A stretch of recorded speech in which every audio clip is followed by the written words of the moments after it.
Disons qu'il y a quelque chose d'assez étrange dans le livret, qui tient aussi à ce moment-là de l'histoire et de l'homme des Lumières, qui est sûr, et c'est comme ça que Fuselier le met dans la préface, que tout a une explication rationnelle.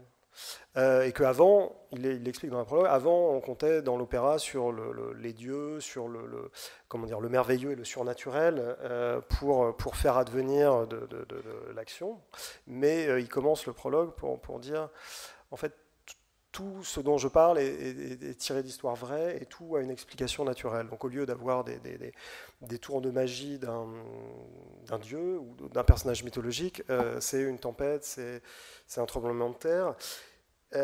Et pourtant, ou l'éruption d'un volcan, et pourtant, dans l'œuvre, il y a un personnage qui nous explique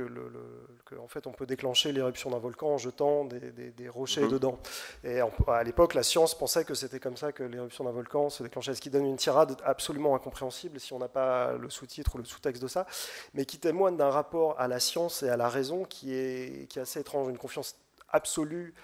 en ça, en la machine du monde rationnel, et qui, quelque part, la croyance que ça va chasser tout le mystère et tous les conflits, et que l'homme va avancer vers la lumière grâce à la raison. Et donc non seulement se séparer de la superstition et du fait religieux, mais avancer que la raison et ce sens mécanique du réel va amener les peuples vers la paix.